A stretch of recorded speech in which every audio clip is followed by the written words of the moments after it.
Roberto Sadovski. Now we're live. Okay, Okay, now we're live. Okay, awesome. and where are you now, Oliver? I'm in Florida right now.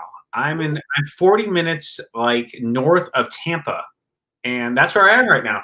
So yeah, it's funny. In the United States, we have two things going on: we have fires and we have like hurricanes. And I'm in the wet part of the country right now. So you have your choice. You can be hot and on fire, or you can be wet and basically just very wet. And I don't mean to make light of that because those fires are just awful. There's nothing. It's completely unprecedented and very very scary, dangerous. I know it's the same thing that is happening actually in Brazil as well. In the Pantanal, in the swamps, in Ah. the west, it's like it's the biggest fire ever recorded there. And I know Australia last year had horrible fires too. So, there's obviously something's going on. We have a major climate shift, throughout the earth. And I hope it's only temporary, but we just don't know. Well, maybe the world just got tired of us.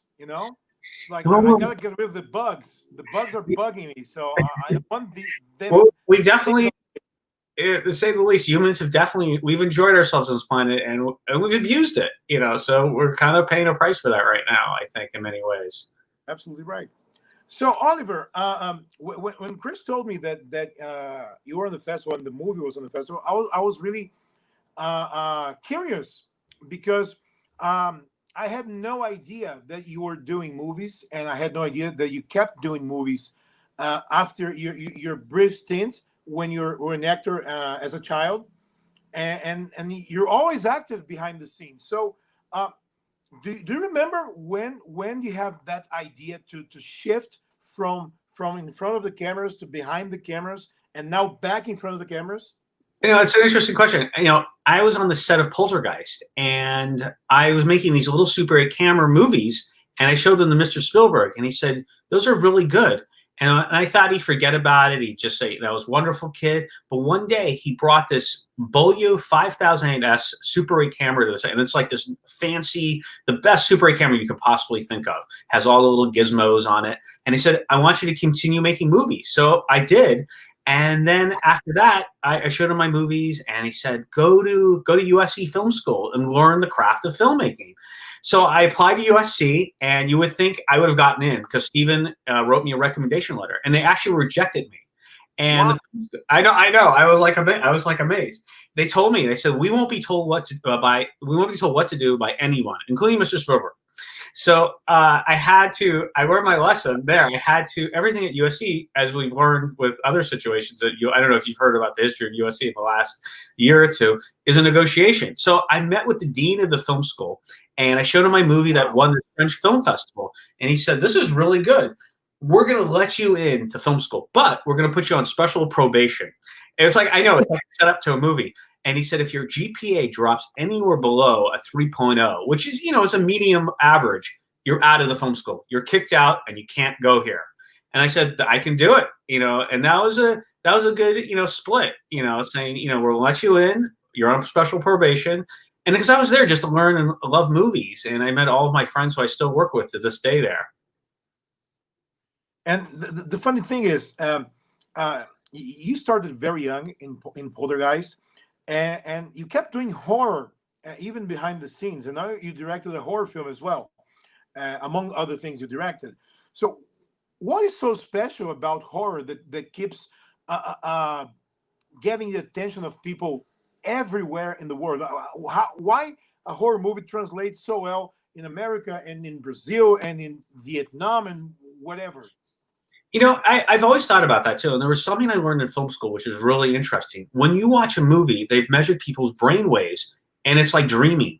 So I can imagine, people love being afraid. They like going on roller coaster rides. But one of the safest things you can really do is to watch a movie. You're sitting in a chair, you're sitting at home, and you can feel everything the characters are feeling, but you don't have to have a psychomaniac chasing you in real life, but you can experience that same craziness and all the things that characters will experience in a horror movie in the comfort of your own home without any fear of anything ever happening to you. So I think it's a thrill. It's that stepping out of yourself and experiencing what those characters are experiencing. I think it's highly addictive, and it always has been. Even going back to Nosferatu about the vampire film, people like to be scared. And we just, I know, so it goes all the way back. Even the theater, it's gone back. So I think humans, we like that kind of interaction, and cinema is the perfect, format to do that. And unfortunately, we don't have right now the experience of sharing, right? Sharing the space and sharing that I don't know, that dread that we feel in the air when you see a horror movie in a theater that's packed with people. That sometimes you can almost cut the air with a knife because it's so thick. It's And real. what have you been doing now during the pandemic and staying at home and without having that experience of sharing movies, with people live? I find that so frustrating. It's funny you say that. I miss going to movies and feeling that, because I think as a filmmaker, you need to go to the theater. Because you're making movies for people, and it's like group experience. So now now, unfortunately, I just have my buddies from film school, and we share movies together, and we talk about movies, and you've seen this, and we just discuss it. And we have our own little like mini roundtable discussions about things. But no longer can we actually go to the theater and sit with each other and go to dinner or coffee and talk about movies afterwards. So we kind of do it like everyone else. It's kind of a virtual thing, and to be honest with you, it really lackluster compared to the real thing. So I'm hoping in the next year or two we can go back to it, and I've always appreciated my friends and go to movies, and I just love that experience. And I think I'm going to appreciate it even more when we can all do it again. Yeah, you're right. I mean, when this is over, I'm going to go out and hug dogs on the street. I know. I'll be like, hello, and be hugging anything. It's really, Lampposts. it's really true. I mean, I look at photos. I've been looking, Facebook has photos like every 2 years ago, and you have a memory that comes up, and I'm thinking, look at all of us together holding hands and kissing and being passionate together. And if you ask me, like, if we went back in time and you say, Oliver, 3 years from now, you're never going to see any of your friends. You're going to be holed up in your house, and you're not going to even go to a movie. You can't even get a haircut. I've been like, no, it's not going to happen. You're out of your mind. That's like a horror movie, Yeah. But so it's really. And really people would say it's bad writing. It will never happen like that. And here we are. It's cliche. We've already seen that a million times. Do something different. We've already seen a million pandemic movies, but we're living it. It's scary. I'm sure you get that a lot from your experiences of shooting Poltergeist as a kid, and now you're gonna listen to it again. What are your memories of doing doing a horror movie? You had any idea that it would be that there would be a landmark in the genre like that? When you guys were doing it, what was the feeling like on set with Tob Hooper and with Spielberg and with the cast? We were really just a family, and I wasn't that great of an actor. I was a child actor, and I had almost no experience. And I really credit everyone to helping me get that performance. Jo Beth Williams was so wonderful. She was so maternal. And, I remember the first day on the set, I was shaking, and I didn't know what to do. And she just calmed me down, and she was like my mom. And she said, okay, Oliver, we're going to do this, and we're going to do this, and we're going to run in place. And sometimes the lines weren't coming. And we really take for granted when we watch a movie, when actors are acting, it comes out very natural. So the lines were kind of stilted. And she said, let's just talk about the scene. What is your character saying? Let's just talk. Forget about the dialogue. Set that aside. So we kind of did an improv. And Jo Beth was so great with that.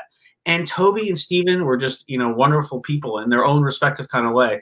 Steven was so creative, and he wrote this amazing script that was so natural. And what's so great, what I realized years later, and I really didn't understand it really as a kid, what makes Poltergeist so special is the relation between the family. And there's so much love in that family.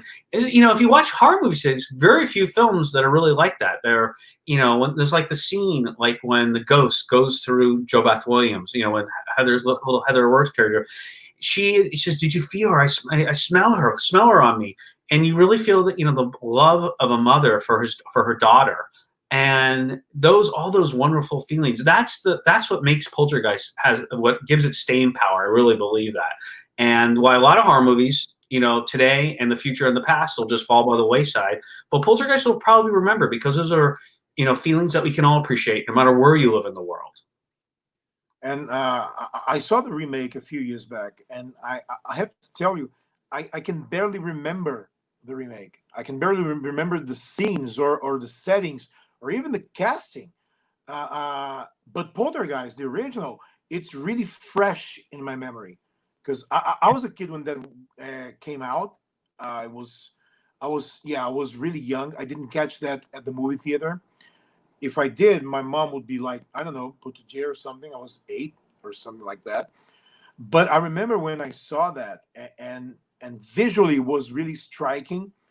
But you said something that is it's very real because if you don't care, if you don't connect with the human emotions, you don't care about the movie at all. It doesn't matter all the effects and all the fancy slam bam, Right. but the characters are they make total difference. And I believed you guys were a family, and I think that's the whole difference. It really translated on screen. And it's funny you say that because Mr. Spielberg was giving me film lessons, and he wrote me a note once, and I've always remembered these words. And he said, "Compassion will always win over camera." Meaning, special effects are wonderful, and all his movies have amazing, wonderful special effects from Yeah. IL. But what gives his movies so much power, like E.T. or Poltergeist or any of those kind of movies, is the human element, and that really pumps through all of his films. And a lot of movies today, I think, have really lost that. We always think we need them. We need this multi-million-dollar set piece, and those are great, but without the human element, attached to that, I think audiences are going to become detached from the movie. Yeah, I guess it's the most frustrating experience when you see a movie, and sometimes you have high hopes for it, and you see it, and you go, yeah, it's pretty, but I don't care about any of the characters. I just don't. If It's they live, die, if they're in love or not, I guess when you don't care, it's worse than you don't like it. Because if you right. don't like it, you have a feeling, right? But if you don't care, it's just there.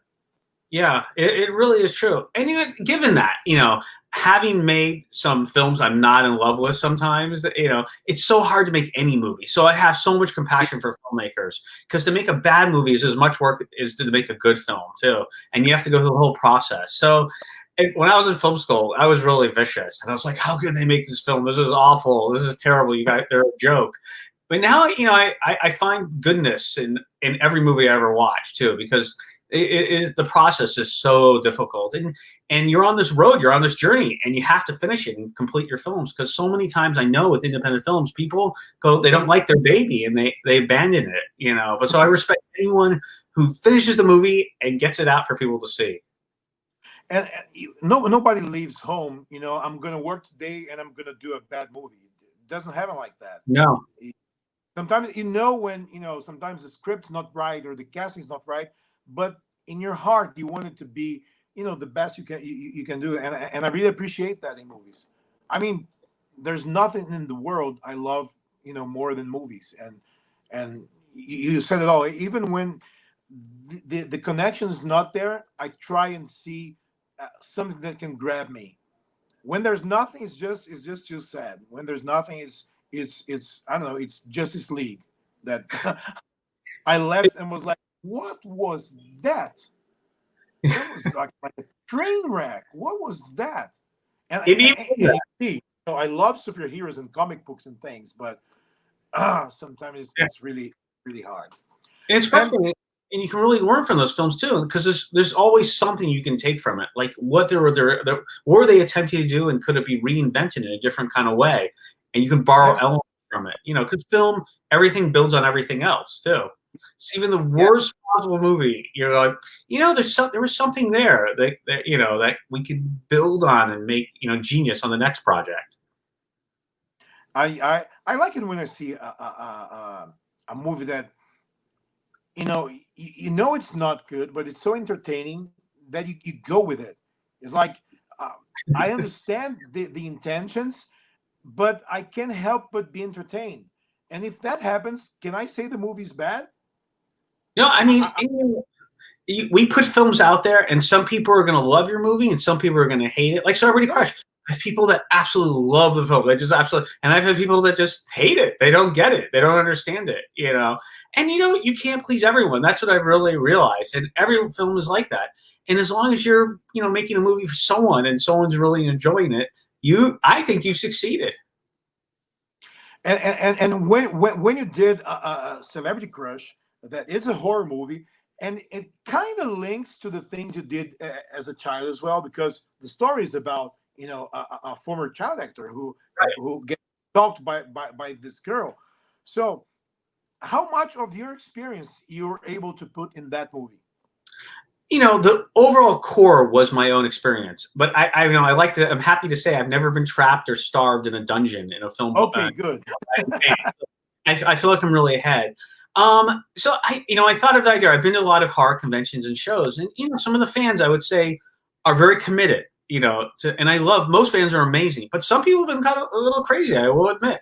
Like, I had one fan come up to me and she had this honey. She had made her own honey from hives. And I guess giving honey to actors and directors was the ultimate.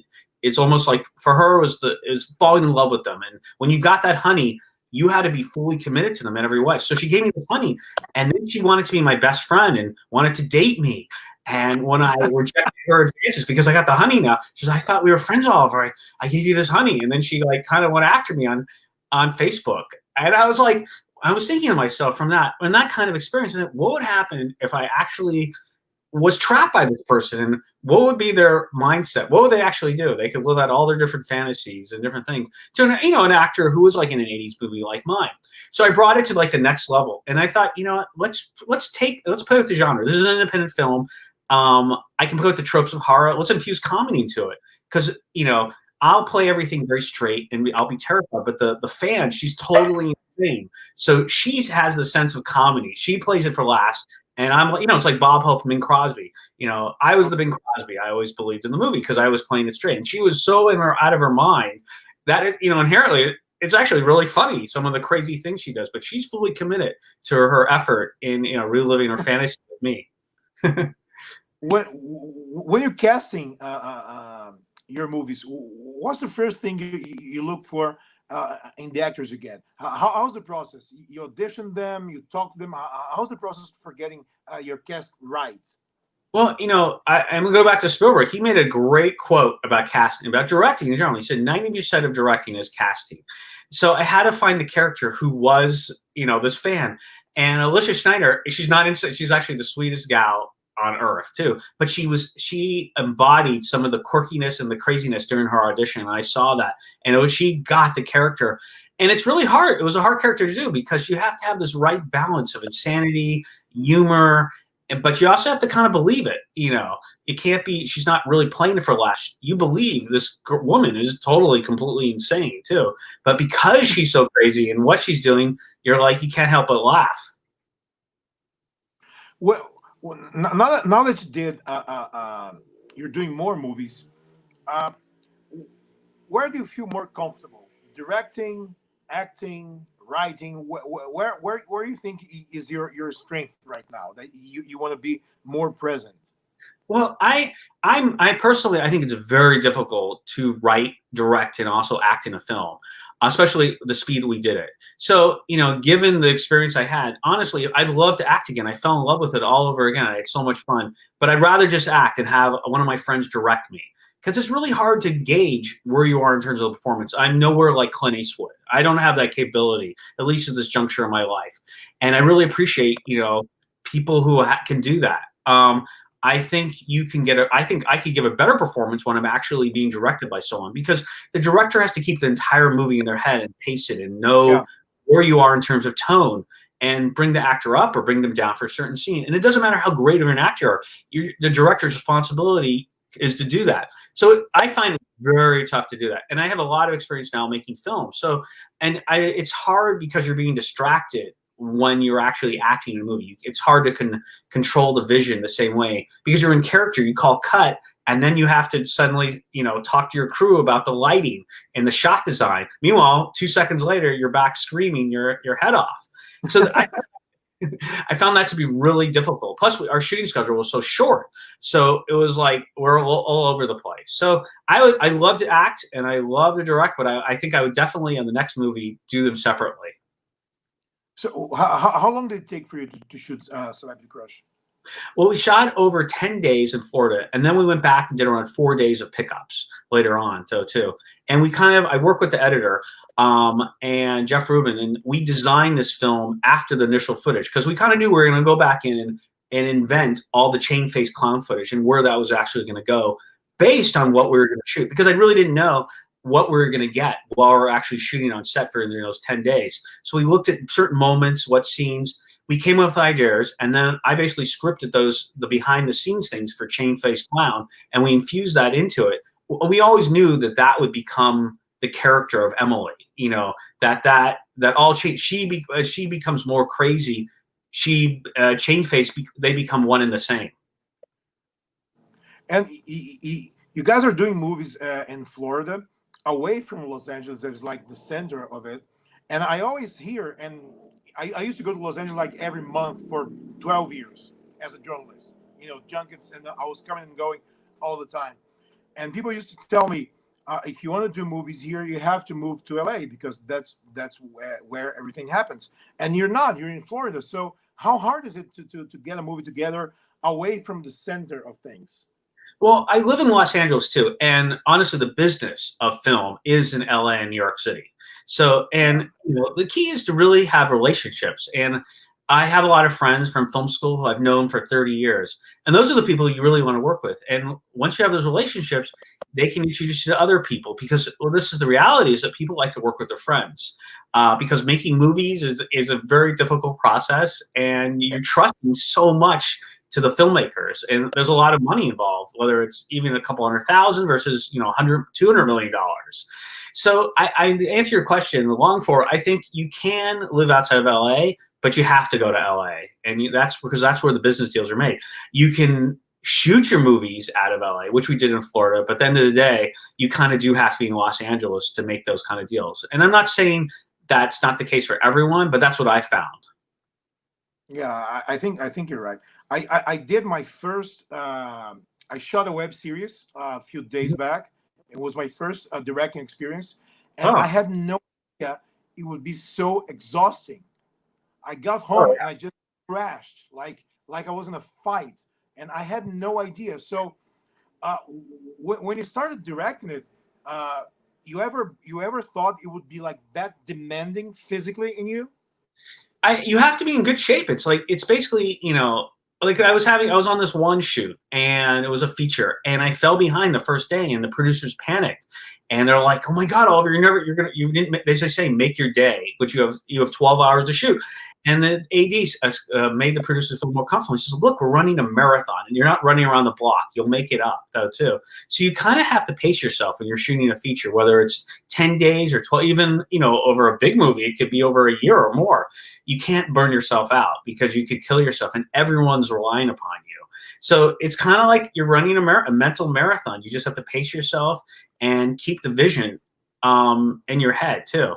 And I remember a great story. I mean, speaking of that, like the director of Field of Dreams came to USC, and I guess things weren't really going right on that shoot at all. It was a total disaster at the beginning of the shoot. And he said to the studio, "I need to shut down for like a day." And they're like, "What?" Because every day on a movie costs so much money. But because he was able to just get his thoughts together, put his mind at rest, and put together the vision in his head, it turned out great at the end of the day. And that one day was an investment that paid itself off in a huge way.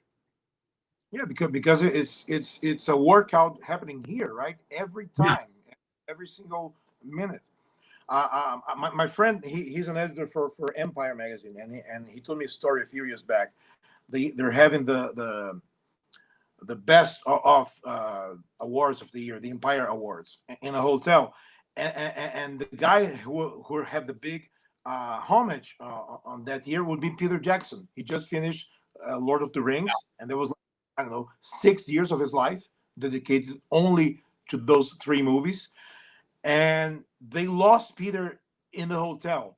They said, "We cannot locate him."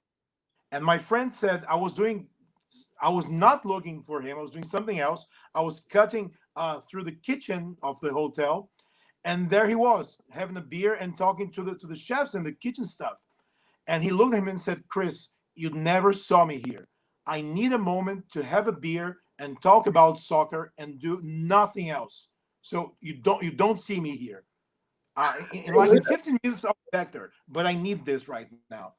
And he said he just needed a break because it was just so demanding for so long, and he was in the award circuit and everything that was happening. So he needed to catch his breath. So I can only imagine a commitment for 6 years in a project like he did. It's insane. And you have to be so passionate. Obviously, he loved the subject matter so much because that you're giving, it's not just time, you're giving so much of yourself every day on a day-to-day basis. So I've never been in that situation, but I've watched filmmakers like on Poltergeist and other movies too. And they are, and it's emotionally trying no matter what level you're making a movie at, I find. And so now, after Celebrity Crush, what do you have in mind? What are you doing now? I know that you're doing the movie as an actor only. That's being wrapped up, but yeah. You have any new projects coming as a director and as a writer? Well, I'm working on scripts right now, and we were thinking about, and we'll have to ask fans what they possibly think of actually making Chain Face Clown. So we've been toying with different ideas of actually expanding that movie that's within the movie and turning it into an actual feature. And our feeling is, if we do it, it shouldn't be a film that's an homage to the '80s kind of movies, because we see a lot of those. This is a film that should be literally shot like it was made from 1985, and it's really interesting because originally when I was doing the film, we put out the poster for Chain Face Clown, and people on Facebook are going, "Oh yeah, I remember that film. I saw it in 1985." And I'm like, well, just let that go for a while. So we're thinking, eventually we'll have to actually make Chain Face Clown and shoot it like we want to shoot in film, and shoot the film techniques and the music and the design, everything from like 1985, the way you would have made a movie at that time.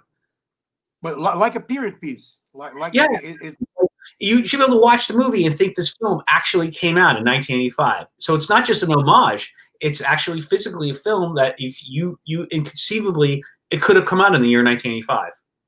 I like that. I like a good slasher. There's nothing better. And they're hard to write. I was writing. We had like an idea to do a slasher with some friends here, and we started to design and do death things. And I said, guys, it's not only about death. We need a backstory. Who is this guy and what's going on? And the first question is it a supernatural story or it's not supernatural? It's just a crazy person. So either case, it's going to change everything. If it's supernatural, it's one thing. If it's not, it's something else. So it really is true. We're like having a brainstorm, and I kind of stopped because I'm writing some other stuff. Always fantasy and horror and sci-fi. That's what I love. But I'll go back to my slasher because I think the genre is it's funny, but at the same time it's funny, but you're laughing like, okay, he's gonna kill everyone. And I like that feeling because it gets right to you, and you have to be creative killing people, and it's not a bad thing.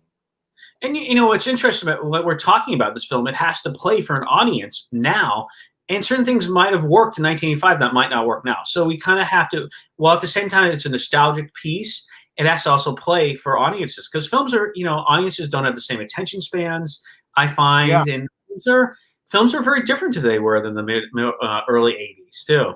So you have to also, as a filmmaker, you kind of have to keep that in mind. And that's what we're also talking about as well. How do we make it work for an audience today, but at the same time, make it feel like it's authentic from that period? So that's the hardest part of like doing this, what we're talking about, making it really work for an audience. And you probably will offend some people because it's, if it's in the 80s, you get that sensibilities today. You go, no, you can't do that. No, that's not the way to. But if it's a homage, people will get offended. So it is true. And I think the pendulums. If you look at film history, the pendulum swings back and forth through time too. Yeah. I mean, in the 30s we had the Hays Code, and you couldn't do anything really. You know, in the Yeah. 20s were crazy. And then look at the late 60s. Look at like The Devils, Ken Russell's movie. Movie's so Yes. crazy. You know, and it's genius. You could never make The Devils today, but maybe in 20 years from now, you might be able to make something like The Devils again. So the pendulum is always swinging back and forth in terms of culture, I believe. That's the beauty about horror, because when you watch a horror movie, it kind of sets you in a time and place, Mm-hmm. but at the same time, it's really timeless. I just rewatched An American Werewolf in London, and I didn't remember how short it was. It's like 1.5 hours. It's like Oh, I that. It's didn't really, know really that. short, and it's a movie with no, with no bullshit. Landis is just so fast doing it, and things happen so fast that I think it's really fascinating. And I was thinking, could that movie work today, the way it is, so fast and not over explaining things? I don't know, but I'd love to try that. I think certain a lot of elements would really work today. I think certain things would not work for an audience today too, and they probably wouldn't play that way. But the movie's so brilliant. What I loved about it too is the way John Landis infused comedy and all the horror. You know, like what's his name Yeah. comes back, and Griffin Dunn's character comes back, and he's like, Griffin "You got Dunn, to, yeah. man, you got to end it, because you're gonna go on, eating people." And I think people would get that today though too. So like that kind of sensibility, I think young people would totally get. Oliver, I think we are running out of time. Okay. But I have to tell you, it was a pleasure. And, feel free to reach out and we can keep talking, because it's a pleasure for me. Yeah. I love talking. It's so great. I want to go to Rio one day and actually be with people and watch movies. So the next one, I'm taking to Rio, after the pandemic. I live in Sao Paulo, which is, Oh. Rio, Sao Paulo. We are close. But Chris, she's in Rio. I live in Sao Paulo. And the festival originally was in Rio, and then she did Rio and Sao Paulo, and now we are online. But we're all together in one common passion, that is film. Yeah, and I've never been to Rio, so I definitely want to visit and bring a movie there. Please come; it'll be a pleasure. Okay, Thank you so much, and hopefully we can catch up sometime. Most definitely, and I'll talk to you soon. Thank you so much for having me. Thank you. Okay, have a good night or good morning, I guess. Yeah, good night. Yeah. Yeah. Bye bye. Back at time. Bye bye.